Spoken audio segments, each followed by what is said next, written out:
ابن امیر آتا ہے،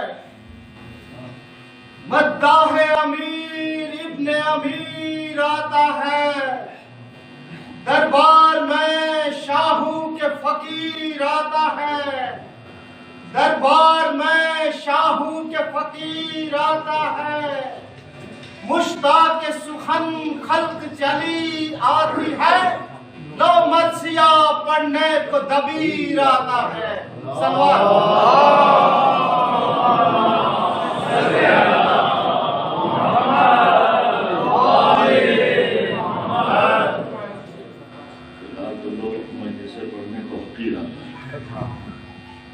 رحم اللہ من قرأ الفاتحہ۔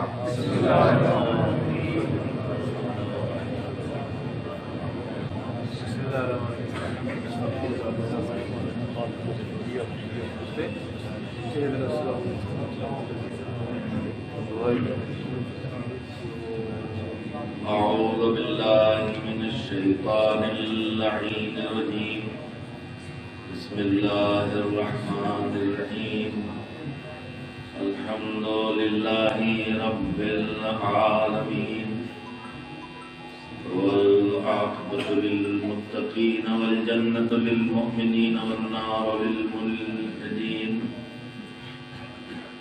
والصلاة والسلام على سید الانبیاء والمرسلین، سیدنا ونبینا وشفیعنا ابی القاسم محمد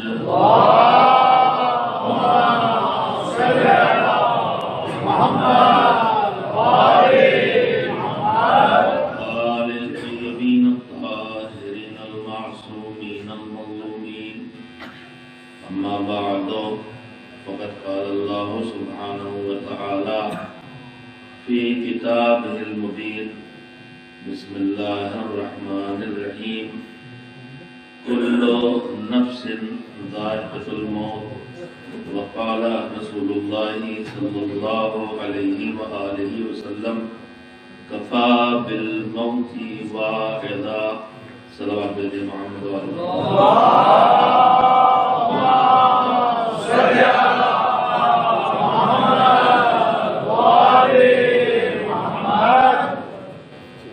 مرحوم عاشق حسین صاحب، جیسا کہ ابھی مولانا شوکت عباس صاحب نے فرمایا کہ بہت سے افراد واقعا اس بامسمہ ہوتے ہیں، شاید بعض جوانوں کے ذہن تک یہ بات نہ پہنچی ہو، مجھے بات اچھی لگی، اسے کہنا چاہتا ہوں۔ مجلس ان کی ترہیم کے لیے ہے، ایصال ثواب کے لیے ہے، ان کا حق جو ہمارے کندھوں پر ہے اس کو ادا کرنے کی کوشش کے لیے ہے۔ عزیزو، اس دنیا میں جب انسان پیدا ہوتا ہے تو وہ خالی ہاتھ آتا ہے، اس کے پاس کچھ نہیں ہوتا، اور اس کا وجود بھی صفات سے خالی ہوتا ہے، نہ اس میں کوئی اچھی صفت ہوتی ہے نہ کوئی بری صفت ہوتی ہے۔ استعداد ہونا، صلاحیتیں ہونا، چھپا ہونا الگ بات ہے، لیکن پیدا ہوتے ہی ہم کسی بچے کے لیے نہیں کہہ سکتے کہ یہ بڑا جواری ہے، شرابی ہے، نمازی ہے۔ اسی طرح ہم کسی بچے کے لیے پیدا ہوتے ہی نہیں کہہ سکتے کہ یہ بڑا عبادت گزار ہے، بڑا بہادر ہے، بڑا کنجوس ہے۔ کیا ہوگا آگے، کیا بنے گا، اس کے اندر اچھی بری کون سی صفتیں آئیں گی، یہ سب مالک کے علم میں ہوتا ہے، ہمارے علم میں نہیں ہوتا۔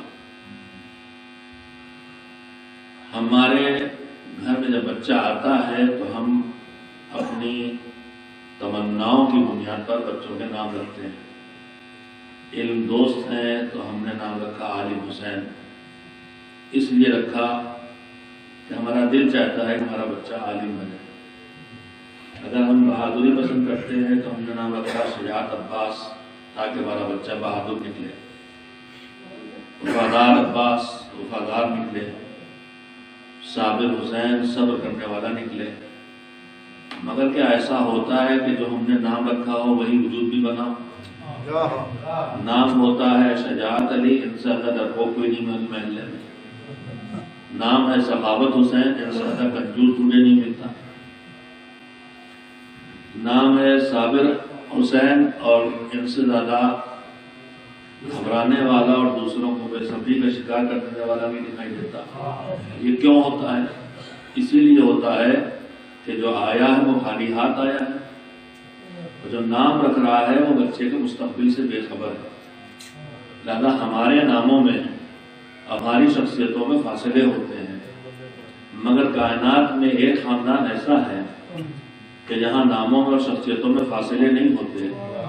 اگر نام علی رکھا گیا ہے تو کائنات میں سب سے اونچا ہوتا ہے وہ، اگر نام محمد ہے تو اس سے زیادہ لائق تعریف کوئی دکھائی نہیں دیتا، اگر نام حسن ہے تو اس سے پیارا کوئی وجود نہیں ہوتا۔ تو آخر ان کے ناموں میں اور ان کے وجود میں فاصلے کیوں نہیں ہوتے، اور ہمارے وجود میں اور ہمارے ناموں میں فاصلے کیوں ہوتے ہیں؟ بات سامنے میں نے کہہ دی ہے کہ ہم آتے ہیں تو خالی ہاتھ، اور نام رکھنے والے ہوتے ہیں بے خبر۔ یہ دونوں رکاوٹیں وہاں نہیں ہیں۔ وہ آتے ہیں تو کمالات سے سجے ہوئے آتے ہیں، اور نام رکھنے والے باخبر ہوتے ہیں کہ ان میں کیا کیا اللہ نے عطا کیا ہے، لہذا وہاں نام حقیقتوں کے مطابق ہوا کرتے ہیں۔ اب اگر اس درمیان ہم گنہگاروں کی دنیا میں کوئی نام رکھا جائے اور زندگی دکھائے کہ جو نام رکھا گیا ہے وہی ہنر بھی وجود میں ہے۔ عاشق حسین مرحوم کا نام ان کے ماں باپ نے کس تمنا میں رکھا، دادا دادی جس نے رکھا مجھے نہیں پتا، مگر ان کے صدق نیت کی میں گواہی دیتا ہوں کہ واقعا وہ بچہ پال کے انہوں نے بڑا کیا جو ساری زندگی عاشق حسین بن کے دکھائی دیا۔ مجلس ہوئی ہے تو حاضر ہیں، کہیں کوئی منسوب جگہ ان کے نام سے کوئی کہیں کہہ دے کہ فلاں جگہ امام کی بارگاہ بنی ہے، وہاں حاضر ہیں۔ جہاں جہاں حسین دکھائی دے رہے ہیں وہاں وہاں عاشق حسین حاضر ہے۔ اور یہی نہیں، سچا عاشق وہ ہوتا ہے جو اپنی خواہشات کو کنارے لگا دے اور اپنے معشوق کے خواہشات کی راہ پہ چل پڑے۔ یہ واقعہ الحمدللہ عاشق حسین تھے۔ حسین کے عاشق سے کہتے نہیں تھے کہ ان پہ روئیں اور ان پہ خوش ہو جائیں، بلکہ حسین کی تمناؤں کو پورا کرنے میں لگے رہتے تھے۔ جہاں نام حسین نہیں پہنچا وہاں حسین کا نام پہنچا دو، جہاں دین حق نہیں پہنچا وہاں دین حق پہنچا دو، جہاں علی ولی اللہ کی آواز نہیں اٹھی ہے وہاں علی ولی اللہ کی آواز پہنچا دو۔ یعنی یہ حسین کے بھی عاشق تھے اور مقصد حسین کے بھی عاشق تھے۔ اور جب کوئی ایسی زندگی گزار کے دنیا سے چلا جائے تو پھر وہ معصوم کے ارشاد پہ عمل کر کے دنیا سے جاتا ہے۔ معصوم کا ارشاد ہے ہم آپ سب اس دنیا میں آئے ہیں 50 60 70 سال، جتنی زندگی ہماری یہ جیے گے ایک دن مر جائیں گے، مر کے اللہ کی بارگاہ میں جائیں گے، حساب دیں گے۔ میں جملہ سربانی رتنیم کا بچپن سے نوجوانی سے دوہرا رہا ہوں، سینکڑوں بار دوہرا چکا ہوں، ہزاروں تو شاید میں کسی نے نہیں پڑھی ہوگی، سینکڑوں بار دوہرا چکا ہوں کہ موت ایک ایسی سچائی ہے جس کا کوئی انکار نہیں کرتا۔ جو خالق موت کو نہیں مانتا وہ بھی موت کا انکار نہیں کرتا، مگر موت کے بارے میں نظریے دو ہیں۔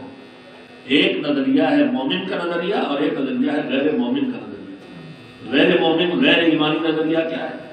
ہم اس دنیا میں آئے، خود سے پیدا ہوئی ہے، کسی نے پیدا کیا، اب 60 70 80 90 100 سال جو ہماری عمر ہے اتنے دن ہمیں یہاں اس دنیا میں رہنا ہے اور اس کے بعد ایک دن مر جانا ہے۔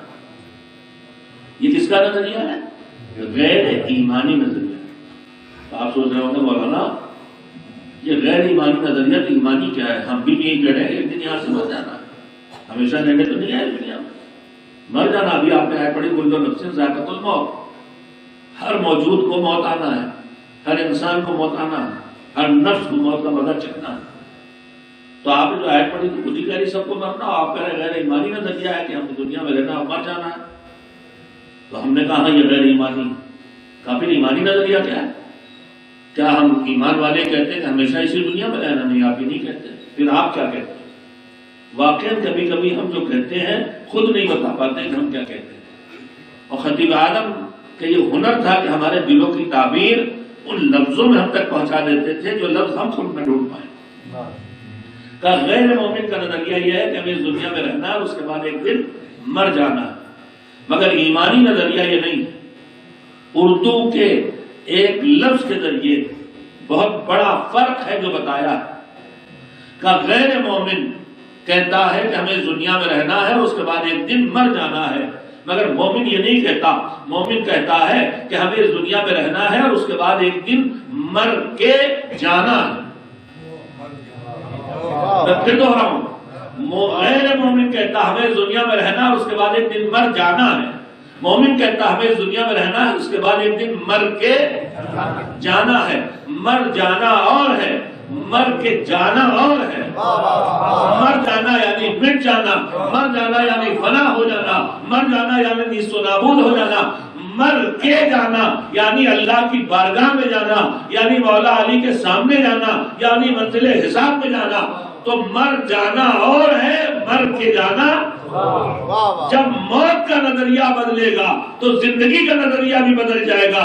جو کہتا ہمیں مر جانا ہے وہ اپنی مرضی کی زندگی جیے گا، جو کہتا ہمیں مر کے جانا ہے وہ اس کی مرضی کی زندگی جیے گا جس کی بارگاہ میں جانا۔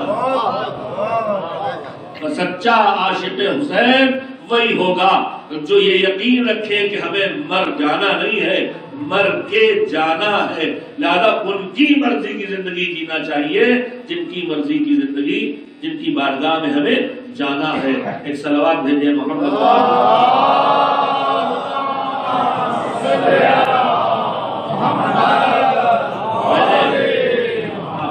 سامنے اس وقت کی گفتگو میں ایک آیت پڑھی ہے پہلے، پھر ایک روایت پڑھی ہے۔ آیت جو پڑھی اس کا ترجمہ میں نے کر دیا، ابھی آپ نے مولانا شوکت عباس صاحب سے بھی، اور میں مولانا شوکت عباس صاحب کا تعارفی کا بولنا پڑے گا، آپ کے سامنے تذکرہ کر دوں۔ جامع ناظمیہ کے دور تعلیم سے ہم 3 لوگ ایک دوسرے کے دوست تھے، مولانا ماہر حسین صاحب، مولانا شوکت عباس صاحب اور حکیم صفی حیدر۔ مولانا ماہر صاحب اس علاقے میں بہت آئے، آپ انہیں اچھی طرح پہچانتے ہیں۔ جس زمانے میں مولانا ماہر صاحب اس علاقے میں آتے تبلیغ کے لیے، اسی زمانے میں مولانا شوکت عباس صاحب کو خطیب اعظم کشمیر سائڈ میں بھیجا کرتے تھے۔ مولانا مرتضیٰ جعفری صاحب کے ساتھ کئی برس آئے ہیں، انہوں نے وہاں اس علاقے میں خدمت بھی کی ہے، ٹیچر ٹریننگ میں شرکت کی ہے، موصول خطیب ہیں، افریقہ میں خطابت کرتے رہے، بمبئی کی مغل مسجد میں پڑھتے رہے، پھر افریقہ جاتے رہے۔ اس سال ہم سب گھروں میں قید تھے، لہذا اس سال ہم سب کہیں نہیں گئے، البتہ اپنے گھروں سے ہی محروم نہیں ہوئے۔ میں نے یہ محسوس کیا ہے کہ جہاں پابندیاں لگائی جاتی ہیں وہاں عزاداری کچھ اور سامنے آ جاتی ہے۔ پہلے امام باڑوں میں بیٹھ کے آپ کے کچھ میں کتنے ہزار لوگ آ جائیں گے، ساری اگر پورا گرسائی بھی سمیٹ لیں، آپ پورا فل ڈسٹرکٹ سمیٹ لیں تو چند ہزار افراد زیادہ ایک امام باڑے کی بڑی مجلس میں نہیں ہوگا۔ مگر بڑے امام باڑوں کی بڑی مجلس میں اگر ہزاروں جمع ہو جاتے تھے تو ایک چھوٹے سے گھر کی آن لائن کی مجلس میں لاکھوں نے شرکت کی۔ تو عزاداری تو رکی نہیں ہے، یہ تو الہی بات ہے، پابندیاں لگا کے رکنے والی چیز نہیں ہے۔ خطیب اعظمی کا فقرہ مجھے یاد آتا ہے کہ عزاداری کو روکنے والے یہ سمجھ لیں اچھی طرح کہ عزاداری ہے مہندی، مثال دیتے تھے جیسے مہندی کی خصوصیت یہ ہے، اب تو ہر چیز آٹومیٹک اور ریڈی میڈ ہمارے پاس آ گئی ہے۔ مہندی گئے جا کے نقلی رنگ خرید کے لائے، مہندی سمجھ کے لگا دی۔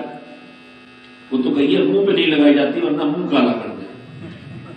نقلی مہندی 2 دن کے بعد کیسی پوری سی ہو جاتی ہے، لیکن جو اصل مہندی ہے، جو پتی ہوتی ہے، جو گھروں میں پیس کے لگائی جاتی ہے، اس کی خوبی یہ ہے، اس کی خصوصیت یہ ہے کہ مہندی کو جتنا پیسو گے اتنا رنگ نکھرے گا۔ عزاداری اس حنا کا نام ہے امام حسین کہ اسے جتنا ظلم کی چکی میں پیسا جائے گا اتنا ہی نکھر نکھر کے سامنے آئے گا۔ ابھی امام باڑوں میں جو آتے تھے ان تک پیغام حسین پہنچتا تھا، اب گھروں گھروں میں وہاں بھی پہنچ گیا جو کبھی امام باڑہ آنے کا سوچ نہیں رہے۔ یہ میں سچائی بات کر رہا ہوں، یہ کوئی مبالغہ ہے، میں نہیں کر رہا آپ کی خدمت میں۔ ایک صلوات نزل کے بھیجیں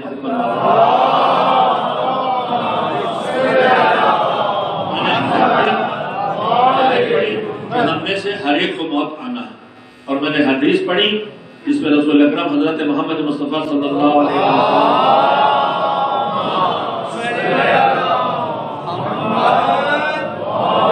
وسلم ترجمے سے پہلے ایک ذرا سے پھر مجھے آپ کو متوجہ کرنا ہے۔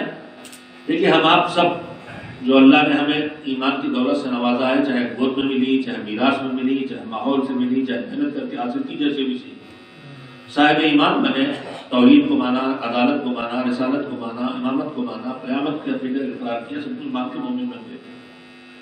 اس کے بعد جب یہ مانا تو پھر اللہ کہتا ہے نماز پڑھو، روزہ رکھو، حج کرو، زکات دو، برائیاں نہ کرو، جھوٹ نہ بولو، غیبت نہ کرو، کسی کا ظلم نہ کرو، کسی کو ستاؤ نہیں، غریبوں کا خیال کرو، مظلوموں کا ساتھ دو، ظالم کا ساتھ نہ دو.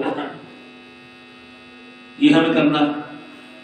پھر ہم سے کہتا ہے تمہارے مال کا حصہ اسے نکالو، تمہارے ماں باپ کا حق ہے اسے ادا کرو، تمہاری اولاد کا حق ہے تم اسے ادا کرو، تمہارے پڑوس کا حق ہے تم اسے ادا کرو. تو جگہ جگہ اللہ نے ہمارے اوپر ذمہ داریاں رکھی اور ان ذمہ داریوں کا ادا کرنے کے ٹھکانا یہی دنیا ہے. اور ان ذمہ داریوں کا نتیجہ کچھ دنیا میں ہے، کچھ آخرت میں ہے.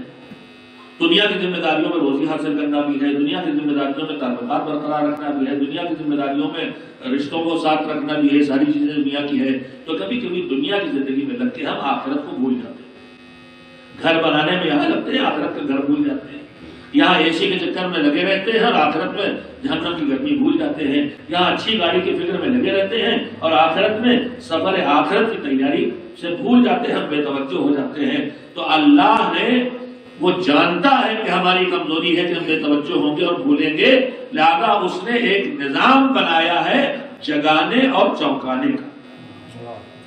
کبھی ٹھوکر لگا کے چونکاتا ہے، کبھی بیماری سے چونکاتا ہے، کبھی غربت سے چونکاتا ہے، کبھی آپ بیمار ہو گئے، اب 4 دن کھانا بند ہے، بھوک پیاس میں تڑپ رہے مگر نہیں ملے گا، 3 دن کے بعد سرجری ہونے والی ہے، تو تڑپاتا ہے کہ 3 دن کی بھوک سے اندازہ لگا لو کہ قیامت کی بھوک کیا ہوگی. فراوانی سے ماں گھر میں بھرا ہوا ہے مگر شوگر پیشنٹ ہو گئے اور کڈنی بھی فیل ہو گئی اور پروٹین بھی زیادہ ہو گئی اور نیمونیا میں کھڑا ہو گیا. نعمتوں میں ڈوبے ہوئے ہر نعمت سے محروم ہے، یہی بتانے کے لیے کہ دنیا کی نعمتوں میں ڈوب کے کہیں جنت کی نعمتوں سے محروم نہ ہو جانا، جہنم کی مصیبتوں کا خیال نہ کرو. وہ چکاتا چوکاتا اور جگاتا رکھتا ہے، کبھی عمل سے اور کبھی قول سے. ایک دوسرے کے دل میں ہمارے کو فریضہ رکھا امر بالمعروف نہی عن المنکر. کوئی واجب چھوڑے تو اسے ٹوکو، روکو، پڑھاؤ، کرواؤ. کوئی حرام کی طرف پڑھے تو اسے روکو. صاف صاف حکم ہے سب پہ، جگانے کا، چوکانے کا. قرآن مجید میں اللہ کہتا ہے وذکر فإن الذکریٰ تنفع المؤمنین. جب یہ بھولنے لگے تو انہیں یاد دلاؤ، نصیحت کرو، نصیحت ہر مومن کا اچھا اثر کرتی ہے. تو نظام اس نے بتایا جگانے اور چوکانے کا. جب زبان سے کوئی کسی کو سکھائے، بتائے تو اس کو کہتے ہیں واعظ. آپ کے سامنے جب ایسی باتیں ہو کہ بھائی برائیوں سے بچو، نیکیاں کرو اور اللہ کی بات مانو، غریبوں کی مدد کرو، اچھے کام کرو، برے کاموں سے بچو، تو آپ یہی تو کہتے ہیں نا بڑا اچھا واعظ کہا آج. ارے مثال کے طور پہ ہی کہہ دیے بڑا اچھا واعظ کہا، ورنہ واعظ اچھا کہاں لگتا ہے. واعظ تو کہتی ہوں چیز کو جو کڑوی ہو، اچھی لگے تو واعظ نہیں، واعظ ہے تو اچھا نہیں لگے، کہیں نہ کہیں برا ضرور لگے گا. خیر تو کہا بڑا اچھا واعظ کہا، لیکن واعظ ہمیشہ کہنے کا محتاج نہیں ہوتا. سنیں رسول اکرم صلی اللہ علیہ وآلہ وسلم نہ کوئی مجلس ہو جس میں واعظ کہا جائے، نہ خطبہ جمعہ ہو جس میں واعظ کہا جائے، نہ کوئی مولانا ہو جو تمہیں واعظ کہے، نہ کوئی شب جمعہ کا پروگرام ہو جس میں کہا جائے، کچھ بھی نہ ہو تو سنو ایک واعظ تمہاری زندگی میں ایسا ہے کہ تمہیں سدھارنے کے لیے کافی ہے. وہ کیا ہے؟ فرمایا کفا بالموت واعظا. موت اکیلی واعظ ہے جو ہر انسان کو جگانے اور چوکانے کے لیے کافی ہے. ابھی ادھر کورونا سے کتنی موتیں ہوئی، ہم سب دہشت زدہ ہیں. میں یہاں پہ بھی ایک بات رک کے کہنا چاہتا ہوں، ہم میڈیا کے پروپیگنڈے سے متاثر ہو کے ان کے ہاتھوں کا کھلونا اپنے دماغ کو بھی بنا لیتے ہیں. میں کورونا کی بیماری سے انکار نہیں کرتا، اس کے گمبھیر ہونے سے انکار نہیں کرتا، اس کے خطرناک ہونے سے انکار نہیں کرتا، لیکن اس کی دہشت بٹھانے سے میں ضرور اختلاف کرتا ہوں. پورے معاشرے میں جو دہشت بٹھا دی گئی، جو زندگی کو فلج کر دیا گیا، جمود کا شکار کر دیا گیا، میں جانتا ہوں کہ شیطانی سازش ہے. بیماری حقیقت ہے لیکن اس کے ذریعے پوری دنیا کو مفلوج بنانا ہے، شیطانی سازش ہے. آپ کو دس بنا کے ملکوں کو فقیر بنا کے غلام بنا کے سازش ہے، اور بہت بڑی سازش ہے. اور یہ دجالی سازش ہے کہ چونکہ مومن یہ کہہ رہا ہے کہ حضرت مہدی عجل اللہ تعالیٰ فرج الشریف کی حکومت آئے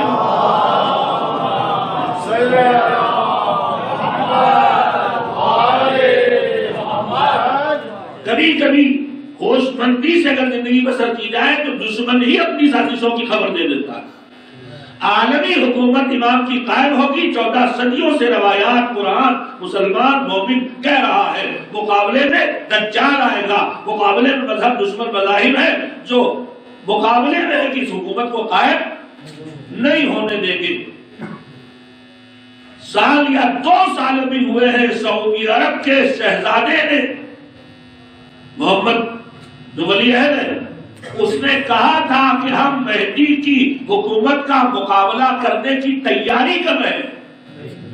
اور اسی کے بعد تھوڑے دنوں بعد یہ کورونا آیا ہے اور کورونا کے نام پر پوری طرح سے لاک ڈاؤن کر کے پورے معاشرے کو مفلوج بنا دیا گیا. لاک ڈاؤن کیے بغیر میں نہیں کہتا لاک ڈاؤن بھی کہیں کہیں حل ہوتا ہے, لیکن جس طرح یہ کیا گیا ہے سب پوری دنیا میں ہم بھی دہشت زدہ ہو گئے. میرے عزیزوں اگر موت کسی راستے سے آنا ہے تو روک نہیں پائیں گے.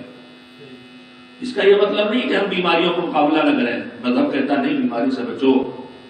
کورونا اگر میری وجہ سے پھیلے اور کسی کو لگ جائے تو میں اس کے قاتل قرار پاؤں گا. قتل عمد نہیں کہلائے گا, قتل خطا کہلائے گا, لیکن قتل کہلائے گا. میں اس کے ہلکا نہیں لے رہا, میں اس کے خلاف بات نہیں کر رہا, لیکن جو دہشت زدگی ہے اس دہشت زدگی سے مومن میں دہشت زدگی نہیں ہونا چاہیے. بھائی زیادہ سے زیادہ کیا ہے؟ موت ہے نا. زیادہ سے زیادہ کیا ہے؟ موت ہے. تو موت سے مومن دہشت زدہ. اگر موت اسی راستے سے آنا ہے تو آ کے رہے گی وَلَوْ كُنْتُمْ فِي بُرُوجٍ مُشَيَّدَةٍ. چاہے تم مضبوط گروں کے درمیان جا کے بیٹھ رہو, موت تو وہاں بھی پہنچ جانے والی ہے. پھر یہ دہشت زدگی کیوں ہے؟ دہشت زدگی کی وجہ دیکھیں. اتنی موتیں ہوئی, حضور نے فرمایا تمہارے لیے موت اکیلا باعث کافی. ہم سب کر کے چلے آتے ہیں. موت لوگوں کی موتوں سے دہشت زدہ بھی ہیں, مگر دہشت زدگی کی وجہ نہیں ڈھونڈتے کہ خوف ہمارے دلوں میں موت میں کیوں. بھی مولانا شوکت عباس صاحب بے انتہا اچھی بات کہہ رہے تھے کہ جنت کا شوق ہم سب کو ہے, مگر جنت کی راہ جو موت ہے اس کے لیے شوق تو چھوڑیے, کوئی تیار بھی نہیں ہم میں سے. یہ ڈر کیوں موت کا ہمارے پاس؟ 2 روایتیں مجھے پڑھنے کو ملی ہیں, ایک جناب ابو ذر علیہ السلام سے اور ایک امام حسن مجتبی صلوات اللہ السلام علیہ. امام سے روایت پڑھنے کو ملی. امام کی خدمت میں ایک شخص آیا, اس نے کہا کہ مولا ہم اپنا گھر دیکھتے ہیں اور آپ کا گھر دیکھتے ہیں تو بڑا فرق دکھائی دیتا ہے. کیا؟ کہ مولا آپ کے گھر کا بچہ ہر وقت موت کے لیے تیار ہے. ان کے گھر میں موت کا کوئی خوف ہی نہیں. جتنے ایسے جملے ہیں کہ اگر ہم حق پہ ہیں تو پھر موت ہمارے اوپر آ پڑے یا ہم موت پہ جا پڑے, پریشانی کیا ہے؟ تو میرے عزیزوں, یہ جملہ بھی جو ہم مسائل میں سنتے رہتے ہیں, اکبر نے کہا کہ اگر ہم حق پر ہیں, امام حسین راہ چلتے چلتے اللہ پڑی تھی, اکبر پہلو میں تھے, کہا مولا بابا یہ کیا؟ کہا کہ میں نے دیکھا کہ جملہ کوئی کہہ رہا ہے کہ یہ قافلہ موت کی طرف جا رہا, موت اس کی طرف آ رہی ہے. تو فوراً علی اکبر نے موت کا ذکر سنتے کہ ہم موت کی طرف جا رہے ہیں, ایک فکر دماغ میں آئی, الاسنا علی الحق, کیا ہم حق پر نہیں ہیں؟ ایک صلوات بھیجے محمد. مولا نے فرمایا بے شک تم حق پر ہو. ہم حق پر ہیں. فرمایا پھر کیا مشکل؟ حق پہ موت ہے تو پھر موت سے ڈرنا کیا؟ تو میرے عزیزوں کو یہ اطمینان پیدا کر لو کہ تم حق پر زندگی بسر کر رہے ہو اور حق پہ موت آئے گی. ایمان پہ جیو, ایمان پہ مرو, یہ یقین پیدا کر لو تو موت کا ڈر خود بخود دل سے نکل جائے گا. پھر تو مومن کے لیے دنیا قید خانہ ہے اور آخرت جنت ہے, اور کافر کے لیے آخرت جہنم ہے اور دنیا جنت ہے. قید خانہ ہے آخرت, دنیا جنت ہے. امام کی خدمت آیا, آپ کے گھر کا بچہ بھی موت سے نہیں ڈرتا اور ہم بڑے بھی ہمارے موت سے ڈرتے ہیں. تو امام نے فرمایا اس کی وجہ ہے. کیا وجہ ہے؟ وجہ میرے جوانوں تک پہنچ جائے, اس لیے میں ایک مثال ہمیشہ دیتا ہوں. روزی کمانے کے لیے اکثر ہم لوگ ملکوں سے, اپنے ملک سے باہر جاتے ہیں, سعودیہ میں, دبئی میں, کویت میں, گلف میں. اکثر ان ملکوں سے نکالا بھی شروع ہو جاتا, چل ہی رہا ہے آج کل. یہاں سے بھگا دیا, وہاں سے بھگا دیا, اور ظلم کے ساتھ بھگاتے ہیں, تنخواہیں روک کے بھگاتے ہیں, چھین کے بھگاتے ہیں, ساتھ لے نہیں جانے دیتے. اب ایک دم سے کہا بس اریسٹ اور نکل جاؤ, آج رات تک خالی کر دو ملک سعودیہ ورنہ اریسٹ کر لیں. اب 2 بھائی ایک ساتھ گئے, ایک جاب پہ گئے تھے، ایک ہی تنخواہ پہ گئے تھے، مگر دونوں کو مزاج میں فرق تھا۔ ایک کو جو تنخواہ ملی تو اس نے اپنے شوق پورے کرنا شروع کیا، پہلی تنخواہ پہ اپنا موبائل پسند کر لیا، دوسرے پہ گھڑی لی، تیسرے پہ کیمرہ لیا، پھر آگے بڑھے گاڑی قرضے پہ لے لی، قسطیں دینے لگے، اپنے شوق پورے کر رہے ہیں، اپنے گھر سے کوئی مطلب نہیں، نہ گھر کا فکر نہ گھر کا خیال۔ دوسرا سمجھدار تھا، اس نے کہا غریب گھر سے آئے ہیں، دکان رہن رکھ کے آئے تھے، کھیت رہن رکھ کے آئے تھے، کھانے پر پیسہ نکالا، باقی بھیجا رہن چھڑاؤ، اگلی قسط آئی کا کھیتی شروع کرواؤ، اگلی قسط آئی کا زمین نکالو، اگلی قسط آئی کا باغ لگاؤ، اگلی قسط آئی پیسے بھیجتے جا رہے ہیں، یہ زمین خرید لو، وہ دکان خرید لو، وہ باغ لگا دو۔ اب ایک کو جو مل رہا وہیں اڑا رہا ہے، اور دوسرے کو جو مل رہا ہے ضرورت پر باقی زندگی پہ خرچ کر رہا، باقی وہاں بھیج رہا، کہاں؟ جہاں سے آیا تھا جہاں جائے گا۔ ایک نہیں لگا رہا ہے جہاں پہ خیال پہنچ گیا ہے، اڑا رہا ہے وہاں، ایک جہاں سے آیا تھا جہاں جائے گا وہیں لگا رہا۔ اب ایک دم سے کہا آؤ نکلو یہاں سے، تو ایک سوچ رہا جائیں کیسے، خالی ہاتھ آئے تھے، خالی ہاتھ واپس کیسے جائیں، ڈر رہا ہے۔ ایک خوشی خوشی جا رہا، میرا باغ بھی ہے، میرے کھیت بھی ہے، میری دکانیں بھی ہیں، ویرانے کو آبادی سے بدل چکا ہے، زیادہ پریشانی نہیں، وہ ویرانہ چھوڑ گیا تھا، ویرانگی بڑھا دی ہے، زیادہ پریشان ہے۔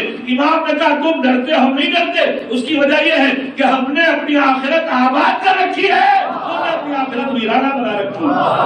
اور ہر آدمی آبادی سے ویرانے میں جاتے گھبراتا ہے، لہذا اگر تمہیں موت کا خوف نکالنا ہے تو دنیا بھی آباد کرو، مگر دنیا سے زیادہ آخرت کو آباد کرو، تاکہ تمہیں یہاں سے چھوڑ کے وہاں جاتے اچھا لگے۔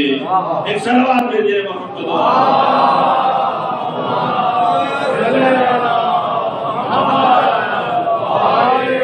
اب یہ سلیقہ زندگی کا تبھی آئے گا جب انسان اس زندگی کو اپنی آخری زندگی نہ سمجھے۔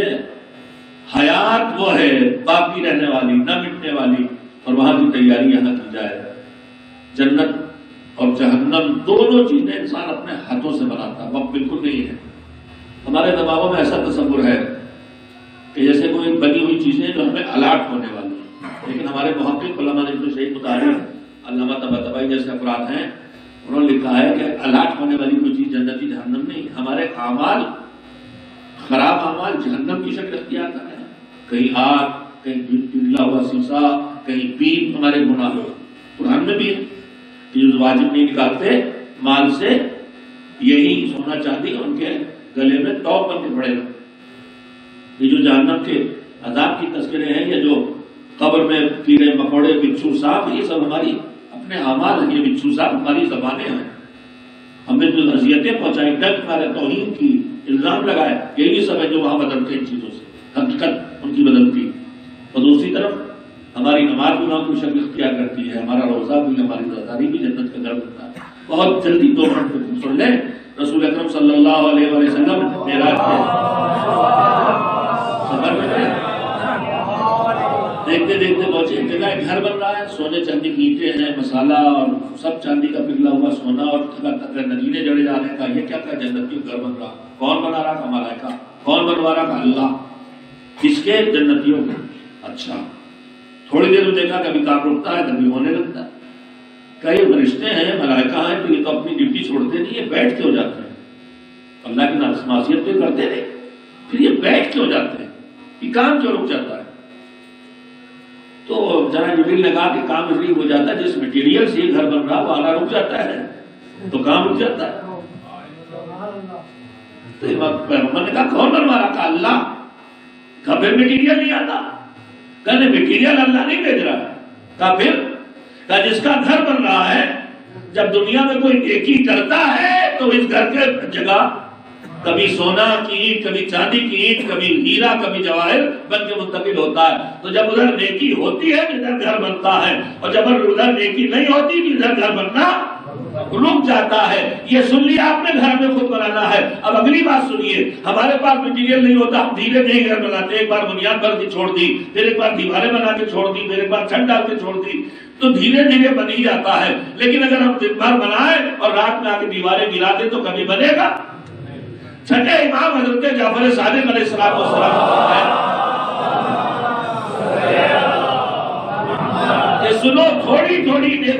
کے بھی اگر جنت کا گھر بناؤ گے تو ایک دن بن کے تیار ہو جائے گا، مگر ایک بات کا خیال رکھنا، نیکیاں کر کے گھر بناؤ تو گناہ کر کے گھر گراتے نہ رہنا۔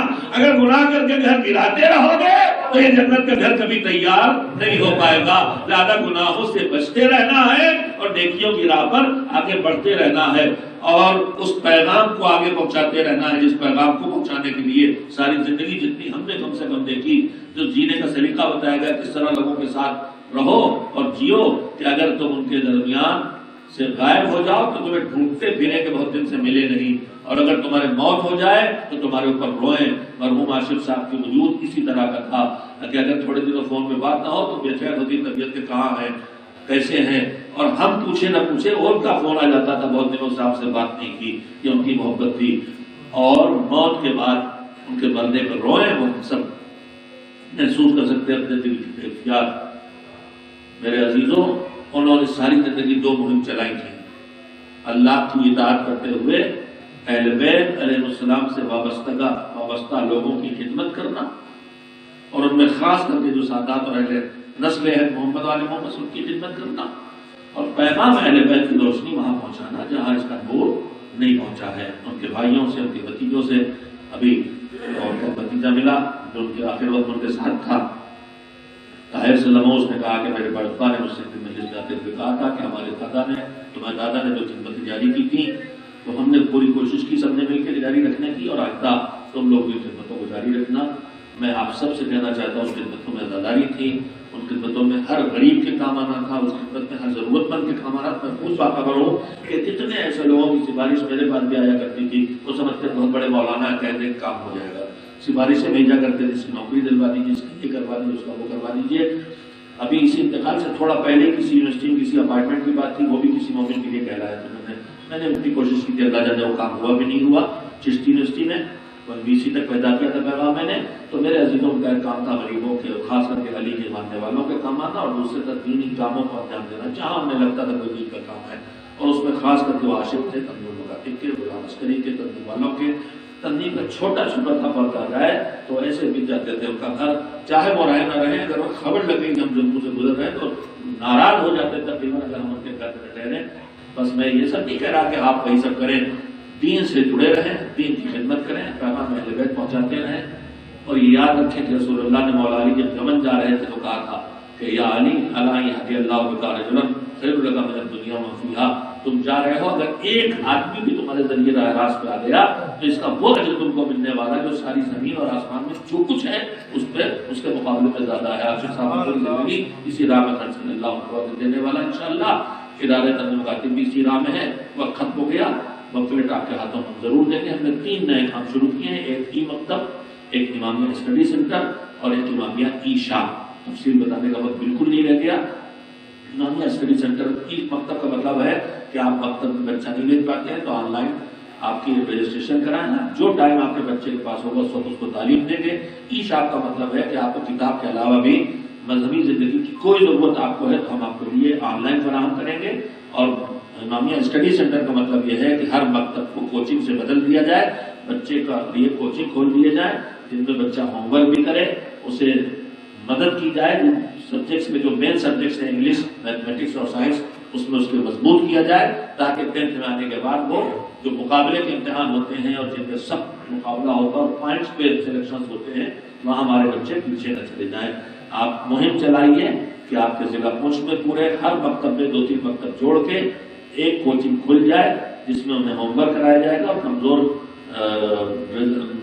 سبجیکٹس میں ان کی ہیلپ کی جائے گی اور ساتھ ساتھ مکتب بھی پڑھایا جائے گا۔ مدرس کے لیے جو مدد کر رہے ہیں اس کے ساتھ ساتھ ہر ٹیچر کو ادارہ فی الحال 1500 روپئے مہینہ دے گا، باقی آپ ڈسکاؤنٹ کے ساتھ فیس رکھ کے اس سے اس کا خرچہ پورا کریں انشاءاللہ۔ ایک صلوات بھیجیں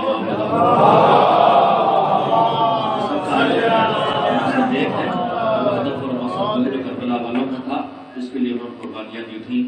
ایک باپ اٹھا ہے، شاید بیٹی اور بیٹا کوئی بھی جنازے میں شریک نہ ہو سکا، جنازہ عالم غربت میں تھا، سب بے چین تھے کہیں عالم غربت کا دفن کرنا پڑ جائے، مگر ان کی ایک نیتی، ان کی خدمت قلب، ان کی اللہ کی اطاعت کا مزاج اور آپ سب کی کوششوں اور آپ کا محبتوں نے انہیں عالم غربت کا خطرے سے بچا لیا، مگر یہ بے چینی کوئی چھوٹی بے چینی نہیں ہوتی ہے۔ یہی وجہ تھی کہ سید سجاد جب 11 محرم کو کربلا سے نکل گئے تھے، باپ کی لاش ٹکڑا پڑی، باپ کو خون میں ڈوبی ہوئی لاش کو دیکھ کر بے چین ہوئے۔ کیا بے چینی ہے ان کا اماں، جوان بیٹا موجود ہے مگر مٹی کھا نہیں دے سکتا۔ آپ سب جنازے کو گانا نہ دے سکے، مجھے اندازہ ہے، کرم ہے آپ کو، مگر عزت و احترام کے ساتھ جنازہ دفن کر دیا گیا۔ وہاں ایک چھوٹا بھائی بڑے بھائی کی گود میں دم توڑ رہا تھا، کہہ رہا تھا آقا میری لاش کو یہاں اٹھا کے نہ لے جائیے گا، یہی رہنے دیجیے گا، سکینہ سے شرمندہ ہوں۔ یہ سکینہ سے شرمندگی کا عذر بھی تھا اور ان کے ساتھ یہ بھی معلوم تھا کہ میرا بڑا بھائی، ارے قبر تو میری موت سے ٹوٹ گئی ہے، میرا جنازہ میرے بھیا کو میرے آقا کو نہ اٹھانا پڑے۔ ارے معلوم تھا کہ میرا آقا ابھی جوان بیٹی کی لاش اٹھائے گا تو ایسے اٹھائے گا کہ لاش زمین پہ کھینچے گی، بچوں کو مدد کے لیے کرنا پڑے گا، مگر یہ سب وہ کیفیتیں ہیں جو ہمیں بے چین کرتی ہیں۔ آپ سب بے چین ہیں، اس طرح جنازے کو قاعدہ نہ دے سکے، اس طرح تشییع نہ کر سکے، مگر میں پھر کہوں گا کسی کی نگاہوں کے سامنے اس کے بھائی کی لاش پامال تو نہیں ہوئی، کسی بیٹے کے سامنے اس کے باپ کی لاش پامال تو نہیں ہوئی، مگر کربلا کے میدان میں تو منظر بھی آیا۔ ایک مرتبہ شام غنیمہ نزدیک آ رہی تھی، فضا دوڑتی ہوئی آئی، بیوی دل کو سنبھالو، کہا کیا ہوا؟ کہا بہت بڑی خبر ہے۔ کہا آپ کیا بچا ہے؟ گھر لٹ گیا، بھیا مارا گیا، سب سے چادر چھٹ گئی، خیمے جل گیا، اب کیا ہے؟ کہا نہیں بڑی بری خبر ہے۔ کہا کیا ہے؟ کہا گھوڑوں کی نال بندی ہو رہی ہے، کیا حملے والا ہے؟ کہا ابھی حسین کی لاش کو حوال کی جائے گی، بہن کے سامنے، بہن کے سامنے بھائی کی لاش، باپ کے سامنے بیٹے، باپ کی بیٹے کے سامنے باپ کی لاش، بیٹی جلدی سے سکینہ کے سامنے باپ کی لاش کچلی جا رہی ہے، ادھر کے گھوڑے ادھر، ادھر کے گھوڑے ادھر، یہ تڑپ رہے ہمیں کچل ڈالو، مگر میرے باپا کو نہ کچلو، میرے بھیا کو نہ کچلو، مگر لاش ٹکڑے ٹکڑے ہوتی رہی، بیوی تڑپتی رہی، بیٹا تڑپتا رہا، کوئی نہ تھا جو لاش کو بچا لیتا، اٹھا کے کندھوں پہ رکھ کے خاک کو نیچے دفن کر دیتا۔ خود بیٹا آیا، ہتھکڑیوں سے نجات نہیں ملی تھی، مگر آیا، بابا کی لاش کے ٹکڑوں کو سمیٹا اور چٹائی پہ رکھ کے تنہا دفن کر دیا۔ کوئی پرسہ دینے والا نہ تھا کہ تمہارا بابا مارا گیا، جو آتا تھا نزدیک تماچے مارنے والے، تالیاں کرنے والے، وسيعلم الذين ظلموا أي منقلب ينقلبون. اللهم صل على الظالمين. اللهم تقبل منا انك انت السميع العليم. اذان میں اذان کہیں سورہ حمد اور سورہ توحید کی تلاوت فرما کے اور آشنا حسین صاحب اور جتنے